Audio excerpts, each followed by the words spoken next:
اس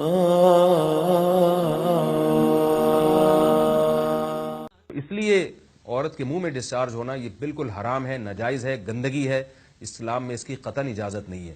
اور اگر ان ائمہ کا مذہب لیا جائے جو منی کو پاک سمجھتے ہیں، اس لیے میں یہ عرض کر رہا ہوں کہ بعض حضرات نے اس پہ فتویٰ دیا ہے کہ یہ چونکہ پاک ہے لہذا اگر یعنی کوئی شخص منہ میں بھی ڈسچارج ہو جائے تو یہ بھی جائز ہے۔ یہ 100% غلط فتویٰ ہے، اس لیے کہ جو حضرات اس کو پاک کہتے ہیں وہ بھی اس کو خبائث میں داخل کرتے ہیں، حرام چیزوں میں داخل کرتے ہیں۔ اس کا کھانا یا اس کا منہ میں ڈالنا وہ بھی جائز نہیں کہتے، تو اس لحاظ سے بھی یہ ناجائز ہے اور بہت ساری بیماریوں کا ذریعہ بھی ہے۔ دوسرا مسئلہ یہ ہے کہ اگر کوئی ڈسچارج نہیں ہوتا اورل سیکس کے ذریعے تو اس کا شرعی حکم کیا ہے؟ تو اس کا حکم یہ ہے کہ یہ انتہائی سخت درجے کا مکروہ ہے، ناپسندیدہ عمل ہے، اور اس کے سخت درجے کے مکروہ اور حرام نہیں ہے لیکن بہت زیادہ ناپسندیدہ اور شریعت کے مزاج کے بالکل خلاف ہے، اور اسلامی کلچر میں اس کا کوئی تصور نہیں تھا۔ یہی وجہ ہے کہ فقہائے کرام کے ہاں اس چیز کا تذکرہ بہت ہی محدود پیمانے پر ملتا ہے۔ یہ اس کی علامت ہے کہ مسلمان معاشرہ اس چیز سے بالکل بھی واقف نہیں تھا کہ یہ کیا ہوتا ہے۔ تو یہ چیز غیروں سے آئی ہے، غیر مسلموں سے ہمارے معاشرے میں، جو ان کی موویز دیکھ دیکھ کے، فحش فلمیں دیکھ دیکھ کے نوجوانوں میں اس چیز نے سرایت کیا، ورنہ یہ انسان طبی طور پر اس عمل سے بہت زیادہ نفرت کرتا ہے۔ کوئی بھی شریف الطبع آدمی ذہنی طور پر اس کے لیے تیار نہیں ہوگا۔ تو میں پھر بھی یہ کہہ رہا ہوں کہ بہرحال علماء اس کو ناجائز اور حرام نہیں سمجھتے، اس لیے کہ میاں بیوی ایک دوسرے سے جس طرح سے چاہیں استمتاع کر سکتے ہیں، لیکن سخت ناپسندیدہ بہرحال ہے اور مکروہ چیز ہے، اور اس قابل نہیں ہے کہ اس کی حوصلہ افزائی کی جائے۔ یہ اس کے بارے میں ہے کہ جب یعنی جو ہے وہ ادخال کیا جائے اس فم کے اندر، اس جو ہے مرد اس میں باقاعدہ جو ہے وہ تلذذ حاصل کرے۔ اگر ایسا نہ ہو بلکہ باہر سے استمتاع کیا جائے، جیسے بعض جگہ ایسا ہوتا ہے کہ کیا نام ہے، عورت کو اس چیز سے گھن آتی ہے کہ وہ اپنے منہ میں اس گندگی کو لے کر جائے، تو پھر بعض شوہر زوجہ کو مجبور کرتے ہیں کسنگ وغیرہ پر، تو یہ کم درجے کی کراہت ہے، یعنی یہ بھی ناپسندیدہ تو ہے مگر یہ اس درجے کا مکروہ، اس درجے کا ناپسندیدہ نہیں ہے۔ دوسری بات یہ کہ یہ جو میں نے پوری ڈیٹیل بیان کی ہے یہ اس صورت میں ہے اس کے مکروہ اور ناپسندیدہ ہونا کہ عورت اس کے لیے ذہنی طور پر آمادہ ہو۔ یہ بات خوب یاد رکھیں، اگر عورت کو اس عمل سے گھن آتی ہے تو پھر مرد بیوی کو اس کام پر مجبور ہرگز نہیں کر سکتا، کیونکہ یہ نکاح کے جو ایگریمنٹ ہے، مقتضیات ہیں، اس کے خلاف ہے، یعنی یہ اس میں داخل نہیں ہے۔ عورت اپنے آپ کو ہم بستری سے تو نہیں روک سکتی، مرد جب چاہے گا بیوی سے ہم بستری کر سکتا ہے، عورت کو اجازت نہیں ہے، لیکن خاص اس عمل سے عورت مرد کو روک سکتی ہے اگر وہ ذہنی طور پر اس کے لیے آمادہ نہیں۔ آج کے جو ماڈرن دور کا ایک ایشو بہت سامنے آیا ہے، اس ماڈرن دور کا وہ ایشو ہے، وہ ہے اورل سیکس کا ایشو، جس کی مختلف شکلیں جو ہیں وہ معاشرے کے اندر رائج ہیں، کچھ صحیح ہیں کچھ غلط ہیں۔ اس میں بنیادی اصول آپ سمجھ لیجئے، اور وہ ہے سورۃ البقرہ کی آیت نمبر 187، اعوذ باللہ من الشیطان الرجیم، بسم اللہ الرحمن الرحیم، احل لکم لیلۃ الصیام الرفث الی نسائکم، حلال کر دیا ہے اللہ نے رمضان کی راتوں میں بھی تمہارا اپنی بیویوں کے ساتھ ازدواجی تعلق قائم کرنا۔ ہن لباس لکم، تمہاری بیویاں تمہارا لباس ہیں، وانتم لباس لہن، اور تم اپنی بیویوں کا لباس۔ اب یہ لباس میں نے جو پہنا ہوا ہے، اس لباس اور میرے جسم کا کوئی پردہ نہیں ہے، میاں بیوی کا آپس میں کوئی پردہ نہیں ہے، کیونکہ ایک دوسرے کا لباس ہے، ایک دوسرے کی عفت اور عصمت کی حفاظت کا ذریعہ بھی ہے، ایک وہ معنی بھی ہے، اور دوسرا اس حوالے سے پریکٹیکلی بھی وہ لباس ہے کہ میاں بیوی کا آپس میں کسی بھی چیز کا کوئی پردہ نہیں ہے۔ کسی حدیث کے اندر کوئی اس طرح کی چیز رپورٹ نہیں ہوئی۔ اس حوالے سے ایک مردود اور منقطع روایت پیش کی جاتی ہے، اور اس تابعی کا سما جو ہے وہ سیدہ عائشہ رضی اللہ تعالیٰ عنہا سے ثابت ہی نہیں ہے۔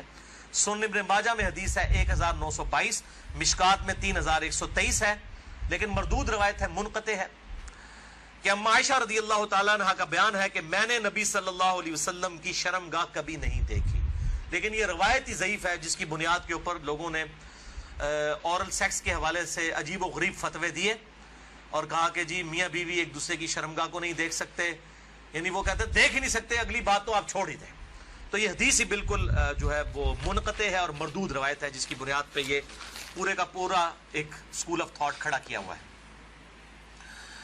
भाइयों, इस्लाम में एज सच ओरल सेक्स की कोई मुमानियत नहीं आई, सवाए वो कौम लूत वाला जो एनल सेक्स है उसको जरूर एड्रेस किया गया। इस हवाले से जितनी भी बातें की जाती हैं वो उलमा के फतवे हैं, और जाहिर है कि जब फतवा होगा तो वो एक्सपर्ट ओपिनियन है, वो इज्तिहादी इशू है, उसमें कोई शख्स भी दलाइल के साथ किसी के साथ इख्तलाफ कर सकता है, और उसको आप किताब और सुन्नत की नस की तरह बिल्कुल फाइनल अथॉरिटी नहीं मान सकते। उसके लिए दलाइल देने की जरूरत होगी, जुबानी कलामी नहीं कि मेरा दिल नहीं मानता, ये चीजें इस तरीके से नहीं। बहरहाल ओरल सेक्स के हवाले से मेडिकल इशू जरूर रिजॉल्व करना चाहिए, क्योंकि इस कुरान हकीम ने हमें दो ही उलूम बताए हैं, एक रिवील्ड नॉलेज जो वही का इल्म है, और दूसरा acquired knowledge, the knowledge obtained through observations and experiments, science का इल्म। इन दो में से अगर एक इल्म भी ये चीज वेरीफाई कर दे कि इस तरह का एक्ट जो है सेहत के लिए नुकसानदेह है, तो फिर उसकी इस्लाम में इजाजत नहीं होगी। मिसाल के तौर पर ये जो यूरेनियम है, अगर आप इसको नेकेड हाथ लगाएंगे तो स्किन कैंसर इसकी वजह से हो सकता है। ये कुरान और हदीस में नहीं मौजूद, लेकिन साइंटिफिकली प्रूफ है। तो ये इसको फिर उस तरीके से प्रैक्टिस किया जाएगा और बचा जाएगा। इस हवाले से मैंने गुफ्तगू भी कर दी है, मसला नंबर 39, इल्म वही और इल्म साइंस की अहमियत और उनका दायरा कार, ahlesunnatpak.com पे। बहरहाल मैंने इशारतन अब गुफ्तगू कर दी है, अक्लमंद के लिए इशारा काफी है, इसमें मजीद डिटेल में जाने की जरूरत। इंसान के लिए उसके जिस्म के तमाम आज़ा को छूना, मतलब इंसान से मुराद मियाँ बीवी, फिर याद रखिए, तमाम आज़ा को छूना और देखना जायज़ है, लेकिन चूमने के लिए याद रखिए उसकी शर्मगाह को चूमना उसके लिए जायज़ नहीं। उनका सवाल ये कि हमारे शौहर हमें मजबूर करते हैं कि जो हम उनकी शर्मगाह को वो करें, जबकि इस मामले के लिए हम राज़ी नहीं हैं, तो याद रखिए ये वैसे दुरुस्त नहीं है। इस मामले पे एक लंबी बहस वक़ा की आपको मिलेंगी, मैं उस बहस में नहीं जाना चाहता हूँ, लेकिन कुछ चीज़ें इतनी वाज़ेह होती है जिस पर हराम हलाल के ताल्लुक़ से फतवे पूछे नहीं जाते हैं, पूछे नहीं जाते हैं। गैर मौजूदगी के माना हर बार ये नहीं होता कि वो चीज़ दुरुस्त है, पूछे नहीं। जैसा कि मिसाल के तौर पर अगर कोई कहे पैखाना हलाल है या हराम है, फतवा दीजिए इस पर, एक कोई रिटर्न टेक्स्ट दीजिए रसूलुल्लाह से कि ये, समझ रहे हैं आप बात को। तो जो चीज़ बट नेचुरली अंडरस्टूड है, जिसको बोलने की ज़रूरत ही नहीं है ना, मतलब आप समझ रहे हैं उस बात को, बोलने की ज़रूरत है कि उस चीज़ को बट नेचुरल, जानवरों के पैखाने के हलाल है, बोलने की ज़रूरत नहीं, गिलाजत है, उसके बारे में हुर्मत के फतवे नहीं दिए जाएंगे आपको। नाली का पानी हलाल है हराम है, बोलने की ज़रूरत नहीं है मेरे भाई, ये बट नेचुरल अंडरस्टूड होता है। लंबी बहसों में लोग जाते हैं कि यहाँ इतनी इजाज़त है, वहाँ उतनी इजाज़त है। मैं कहूँगा जो सादी सी बात है और जो साइंटिफिक रिसर्च स्टडीज़ है वो यही है कि अगर हम शर्मगाह जैसी चीज़ को अगर इंसान मुंह लगाए तो इसके बहुत ख़तरनाक असरात जिस्म पर होते हैं। बहुत सारे जो है थ्रोट कैंसर्स, इसी तरह लिप कैंसर्स, गनोरिया बोलकर एक बीमारी होती है जो आँखों में, वैसे होती तो शर्मगाह में, लेकिन आजकल लोगों ने ऐसे ऐसे तरीके अपना लिए, शर्मगाह से निकल किसी की आँखों में हो जा रही है, किसी के मुंह में हो जा रही है, किसी कानों में हो जा रही है। ठीक, ये एसटीडीज़ हैं जो सेक्सुअली ट्रांसमिटेड डिसीज़ेज़ हैं, ये बहुत जल्दी ट्रांसफ़र होते हैं अगर इंसान शर्मगाह को मुँह लगाए तो लिहाजा ऐसा काम करना आपके शौहर के लिए जायज़ नहीं है।